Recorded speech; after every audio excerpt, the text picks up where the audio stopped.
ଆଜିର ସକାଳ ଆରମ୍ଭ ହୋଇଥିଲା ମୋର ମହାପ୍ରଭୁଙ୍କ ଦର୍ଶନରୁ। ମୁଁ ପଳେଇ ଆସିଛି ମୋର ଅତି ଫେଭରାଇଟ୍ ଜାଗାକୁ। ଏଇଠି ଦେଖିପାରୁଥିବେ ଫୁଲ ଫୁଟିଛି, ଆକାଶରେ ପୁରା ମେଘ ଢାଙ୍କି ରଖିଛି। ତ ବର୍ଷା 3-4 ଦିନ ହେଲେ ପୁରା କଣ୍ଟିନ୍ୟୁ ହେଉଛି। କେତେବେଳେ ବି ବର୍ଷା ହେଇପାରେ, କେହି କିଛି ବି କହିପାରିବେନି। ତ ଯେହେତୁ ଛାତ ଉପରେ ମୋତେ ଟିକେ ସଫା କରିବାକୁ ଟାଇମ୍ ହେଉନି, ଆଜି ଭାବିଲି ଆଉ ଫୁଲ ତୋଳିବାକୁ ଯିବିନି, ଛାତ ଉପରେ ଯେତିକି ଫୁଲ ଫୁଟିଥିବ ଆଣିକିନା। ୱାଓ, କି ସୁନ୍ଦର ଦୃଶ୍ୟ ଦେଖିପାରୁଛନ୍ତି ନା, ଦୁଇଟା ଚଢ଼େଇ କେମିତି ଗଛ ଉପରେ ଆସି ବସିଛନ୍ତି।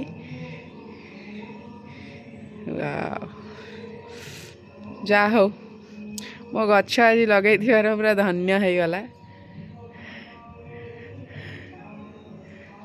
ପଳେଇଲା ଗୋଟେ, ଆଉ ଗୋଟେ ଅଛି, ସେ ବି ପଳେଇବ। ତା ଯୋଡ଼ି ପଳେଇଲା, ଆଉ ସେ ରହିବନି। ଆଉ ଏଇଠି ସବୁ ଯାହା ଯେମିତି ଫୁଲ ଫୁଟିଛି ତାକୁ ତୋଳିକି ନେବି। ଆଉ ତା ସହିତ ଛାତ ଉପରେ ଟିକେ କ୍ଲିନ୍ କରିକିନା ଯିବି। ଦେଖିପାରୁଥିବେ କେତେ ଜୋରେ ବର୍ଷା ପୁରା ଧରିଛି ଚାରିଆଡ଼େ। ଆଉ ଡେରି କରିବାନି, ଜଲ୍ଦି ଜଲ୍ଦି କାମ ଷ୍ଟାର୍ଟ କରିଦେବା। ଅନଲାଇନ୍ରୁ ଆଣିକିନା ଲଗେଇଥିଲି, ଫ୍ଲିପକାର୍ଟରୁ ମଗେଇଥିଲି। ତ ଏଇଟା ଧଳାର ହିଁ କରବୁର ଫୁଲ ଆସିଛି। ଏଇଟା ଫୁଟିଲେ ମୁଁ ଆପଣମାନଙ୍କୁ ଦେଖେଇବି।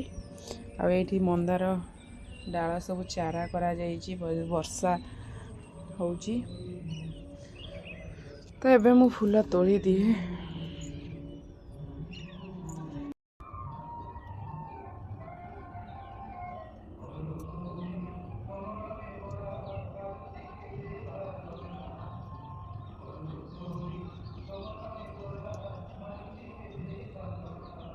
ସକାଳେ ଛାତ ଉପରେ ଫୁଲ ତୋଳିଲା ବେଳେ ସବୁଠାରୁ ଗୋଟେ ବଢ଼ିଆ ଜିନିଷ ଲାଗେ, ମାନେ ଚଢ଼େଇମାନଙ୍କର ଯେଉଁ କିଚିରି କିଚିରି ଆବାଜଟା। କାରଣ ଅତିରିକ୍ତ ଟିକେ ଯଦି ଖରା ହେଇଗଲା 8ଟା ବେଳକୁ, ଆଉ ସେ ସାଉଣ୍ଡ ଶୁଣିବାକୁ ମିଳିବନି।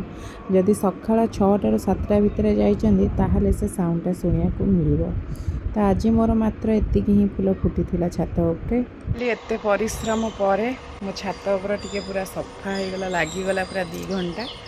ତ ସଫା ହେଇଯାଇଛି। ଯେହେତୁ ବର୍ଷା ଆସିଲାଣି ଅନ୍ଧାର କରି, ଆଉ ପୁଅ ଶୋଇଛି, ବାବା ବି ଉଠିଲେଣି ଚାହା ପିଇବେ। ଏବେ ଆସି ଟାଇମ୍ ହେଇଗଲାଣି 8:30। ତ ମୁଁ ଏବେ ଚାଲିଲି ଘରକୁ, ମୋର ଆଉ ଯାହା ଅନ୍ୟାନ୍ୟ କାମ ଅଛି କରିବି। ମୁଁ ଛାତ ଉପରେ ଆପଣମାନଙ୍କୁ ଦେଖେଇ ଦେଉଛି। ଦେଖନ୍ତୁ, ଛାତ ଉପର ପୁରା କ୍ଲିନ୍ ହେଇଯାଇଛି, ପୁରା ସଫା ପରିଷ୍କାର କରିଦେଇଛି। ଖାଲି ଆଉ ଟିକେ ସମୟ ପାଇଲେ ଆସିବି ଏଇ ମଝିରେ ଥିବା ଫୁଲ ଗଛ ଗୁଡ଼ାକୁ, ଆକୁ ଟିକେ ସାଇଜ୍ କରିକିନା ରଖିବି। କେଉଁ ପଟ ସାଇଡ଼୍କି ରଖିଲେ ମାନେ ଯେମିତି କାନ୍ଥରେ ବାଜିବନି। ଆଉ ଯେହେତୁ ବର୍ଷା ଦିନ ମାନେ ହେଇଗଲାଣି, ବର୍ଷା ହେଇଗଲାଣି, ତ ସେଥିପାଇଁ ଆରମ୍ଭ ହେଇଗଲାଣି ପୋକର ସମାହାର।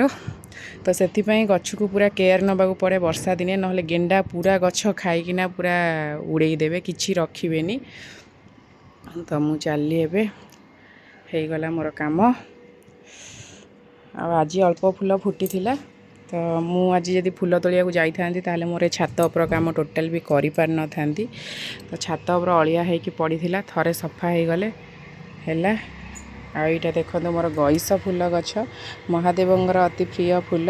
ତ ଏଇଟା ବି ଛାତ ଉପରେ ମୋର ଫୁଟୁଛି।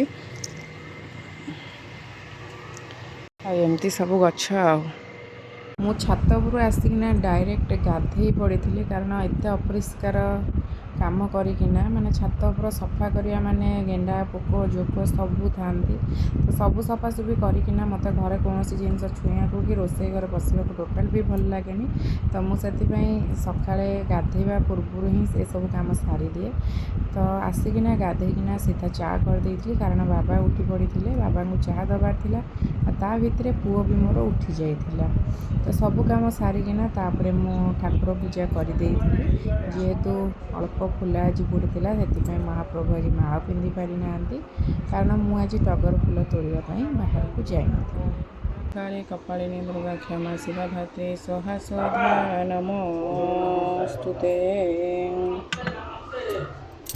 ଠାକୁର ପୂଜା କରିସାରିଲା ପରେ ପୁପୁର ବାବା ନେଇ ଆସିଥିଲେ ଆଜି ଜଳଖିଆ, ପୁରୀ କି ଡାଲମା।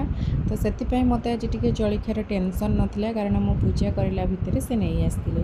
ତାପରେ ଆମେ ଖାଇ ଦେଇକିନା ସମସ୍ତେ ମୁଁ ଦ୍ୱିପହର ରୋଷେଇ ପାଇଁ ଲାଗିଯାଇ। ଯେହେତୁ ଆଜି ଶୁକ୍ରବାର ଥିଲା, ବାର ଅଛି ମାନେ ନିହାତି ତ କିଛି ହେବ ନା। ଅଛି ତ ଏଇଠି ଆଣି ଦେଇଛନ୍ତି ସ୍ୱାମୀ ମୋର ଭାକୁର ମାଛ।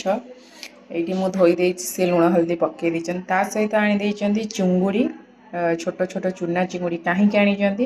ଯେହେତୁ ମୁଁ ଘରୁ ଆଣିଥିଲି ପୋଇ, ତ ସେଥିପାଇଁ ସେ ନେଇ ଆସିଥିଲେ ଚିଙ୍ଗୁଡ଼ି। କହିଥିଲେ ଯେ ପୋଇରେ ଚିଙ୍ଗୁଡ଼ି ପକେଇ କରିବା ପାଇଁ। ତ ମୁଁ ଏଇଠି ଚିଙ୍ଗୁଡ଼ି କରିବା ପାଇଁ ନେଇଯାଇଛି ପୋଇ, ଆଳୁ, ପିଆଜ, ତା ସହିତ ପୋଟଳ, କଖାରୁ ଆଉ ମସଲା ପାଇଁ ନେଇଯାଇଛି ପିଆଜ, ରସୁଣ, ସୋରିଷ, ଜିରା, ଶୁଖିଲା ଲଙ୍କାକୁ ବାଟିଦେବି। ଆଉ ଟମାଟୋ ଗୋଟେ ପକେଇବି। ଆଉ ଏଇଠି ପିଆଜ ରଖିଛି, ତାକୁ ଛୁଙ୍କରେ ଦେବି। ତା ସହିତ ଲୁଣ ହଳଦୀ ବି ରଖିଛି। ଆଉ ଟିକେ କଲର୍ ପାଇଁ ତିଖା ଲାଲ ଗୁଣ୍ଡ ପକେଇବି। ତରକାରୀ କରିବା ପାଇଁ ବି ଆଳୁ କାଟି ଦେଇଛି, ଟମାଟୋ ନେଇଯାଇଛି, ଖାଲି ଆମ୍ବୁଲ 2ଟା ପକେଇବି। ଆଉ ସେମ୍ ମସଲା ହିଁ ମାଛ ତରକାରୀରେ ମୁଁ ପକେଇବି। ଆଉ ମାଛ ତରକାରୀରେ ଖାଲି ଫିସ୍ ମସଲା ଯାହା ଆଡ଼୍ ହେବ। ଆଉ ଡେରି ନ କରିକିନା ଜଲ୍ଦି ମୁଁ ରୋଷେଇରେ ଲାଗି ଯାଇଥିଲି, କାରଣ ବର୍ଷା ବି ଅତିରିକ୍ତ ମାତ୍ରାରେ ହେଉଥିଲା। ତ ଗୋଟେ ପଟେ ମାଛ ଭଜା ବସେଇ ଦେଇଥିଲି, ଆଉ ଗୋଟେ ପଟେ ମାଛ ପାଇଁ ପିଆଜ କାଟୁଥିଲି, ଯାହାକି ମୁଁ ଜାରିବା ପାଇଁ ଦେବି ବୋଲି। ତ ଯେହେତୁ ମାଛ ଯେତେବେଳେ ହୁଏ ଜାଣିଥିବେ ତ ମାଛ କେଉଁ ମାତ୍ରାରେ ଫୁଟେ, ଆଉ ଘର ଦ୍ୱାରା ସବୁ ତେଲ କରିଦିଏ। ଚିଙ୍ଗୁଡ଼ି ଭଜା ହେଇଗଲାଣି, ସେପଟେ ମୁଁ ଭାତ ବସେଇ ଦେଇଛି, ଆଉ ଏପଟେ ମୁଁ ମାଛ ଭାଜିକି ରଖିଦେଇଛି। ଆକୁ ସବୁ ଧୋଇଧା ହେଇକି ରଖିଦେଇଛି। ଏପଟେ ମସଲା ବାଟିକି ବି ମଧ୍ୟ ରଖିଦେଇଛି। ଆଉ ଚିଙ୍ଗୁଡ଼ି ପୋଇର ଚଡ଼ଚଡ଼ି କରିବି ବୋଲି, ତ ଏଇଠି ଯାହା ପରିବା ନେଇଥିଲି ତାକୁ ତେଲରେ ଟିକେ ଲୁଣ ହଳଦୀ ପକାଇ ଆଗେ ଭାଜିଦେଲି, କାରଣ ସେ ଟିକେ ଭଲସେ ଭାଜି ହେଇଯିବ ଆଉ ନରମ ହେଇଯିବ। ତାପରେ ଯାଇକିନା ମୁଁ ମସଲା କଷିକିନା ତାକୁ ମୁଁ କରିବି। ଦେଖନ୍ତୁ ଏଇଠି ମୋର ଚିଙ୍ଗୁଡ଼ି ଘାଣ୍ଟ ହେଇଗଲା। ପୋଇ ଚିଙ୍ଗୁଡ଼ି କେତେ ସୁନ୍ଦର ଦେଖାଯାଉଛି। ଆଉ ଏ ରେସିପିଟା ମୁଁ ମୋ ଶଶୁରଙ୍କ ଠାରୁ ହିଁ ଶିଖିଥିଲି। ବାବା ସବୁ ରୋଷେଇ କରନ୍ତି ଏମିତି ଟୁକୁରୁ ଟୁକୁରୁ କାମ। ତ ଯେହେତୁ ବାବାଙ୍କ ଗୋଡ଼ ଏବେ ଟିକେ ଭଲ ନାହିଁ, ସେ ବହୁତ ସମୟ ଠିଆ ହେଇ କରିପାରୁନାହାନ୍ତି। ତ ସିଏ କରିଲା ବେଳେ ଆଗରୁ ମୁଁ ତାଙ୍କଠାରୁ ଶିଖିଥିଲି ବୋଲି ଆଜି କରିପାରିଛି। ତ ଆର ସର୍ଟସ୍ ଭିଡ଼ିଓ ମୁଁ ପକାଇଦେବି ୟୁଟ୍ୟୁବରେ, ଲିଙ୍କ୍ ଦେଇଦେବି। ଆପଣମାନେ ଦେଖିଲେ ଜାଣିପାରିବେ ଯେ ଫାଷ୍ଟରୁ ଲାଷ୍ଟ କେମିତି ହେଲା ଚିଙ୍ଗୁଡ଼ି ଘାଣ୍ଟ ବୋଲି। ଏଇଠି ଭାକୁର ମାଛର ଆମ୍ବୁଲ ଦିଆ ଝୋଳ ହେଇଗଲା ରେଡ଼ି। ଟାଇମ୍ ଆସି ହେଇଗଲାଣି 2ଟା। ତ ଯେହେତୁ ମାଛ ଭାଜିବା ହେଲେ ଟିକେ ଡେରି ରୋଷେଇ, ଆଉ ତା ସହିତ ମାଛ ଭଜା ହେଲେ ଆଉ ଗୋଟେ କ'ଣ 100 ଥର ଖାଲି ହାତ ଧୋଉଥାଉ କରୁଥାଉ, ଧୋଉଥାଉ କରୁଥାଉ। ଡେରି ନ କରିକିନା ପ୍ରଥମେ ମୁଁ ବାବାଙ୍କୁ ଖାଇବାକୁ ଦେଇ ଦେଇଥିଲି, ତାପରେ ପୁଅକୁ ଖୁଆଇ ଦେଇକିନା ଆମେ ସମସ୍ତେ ଖାଇ ଦେଇଥିଲୁ। କିନ୍ତୁ ମା ଆମର ଆଇଁଷ ଟୋଟାଲ ବି ଖାଆନ୍ତିନି, ତ ସିଏ ସାଧା ଖାଇଥିଲେ। ତାପରେ ଏଇଠି ଦେଖିପାରୁଥିବେ ପ୍ରବଳ ମାତ୍ରାରେ ବର୍ଷା ହିଁ ହେଉଥିଲା। ଆଉ ବର୍ଷା ପାଗରେ ତ କିଛି ବି ଇଚ୍ଛା ହୁଏନି, ଖାଲି ଶୋଇବାକୁ ହିଁ ଇଚ୍ଛା ହୁଏ ମୋତେ। ତାପରେ ସନ୍ଧ୍ୟାବେଳେ ଆମେ ଟିକେ ପଳେଇଥିଲୁ ଆଜି ଟିକେ ସପିଙ୍ଗ କରିବା ପାଇଁ, କାରଣ ପୁଅ ଯେହେତୁ ଆଉ ଅଳ୍ପ ଦିନରେ ସ୍କୁଲ ଯିବ, ତ ସେଥିପାଇଁ ତା ପାଇଁ ଏମିତି କିଛି ଟୁକୁରୁ ଟୁକୁରୁ ଆଣିବାର ଥିଲା। ତ ଏଇଠି ଦେଖନ୍ତୁ ସେ କ'ଣ କହୁଛି। ଉଠେଇ ପାରିବୁନୁ, ତୁ କ'ଣ ନେବୁ? କ'ଣ ଆଇଛୁ? ଉଠେଇ ପାରୁଛୁ ନା? ପାଣି ପଶିଗଲେ ଓଜନିଆ ହେଇଯିବ।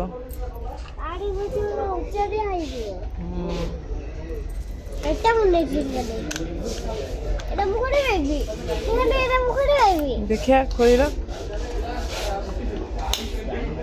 ଖୋଲି ପାରୁଛ?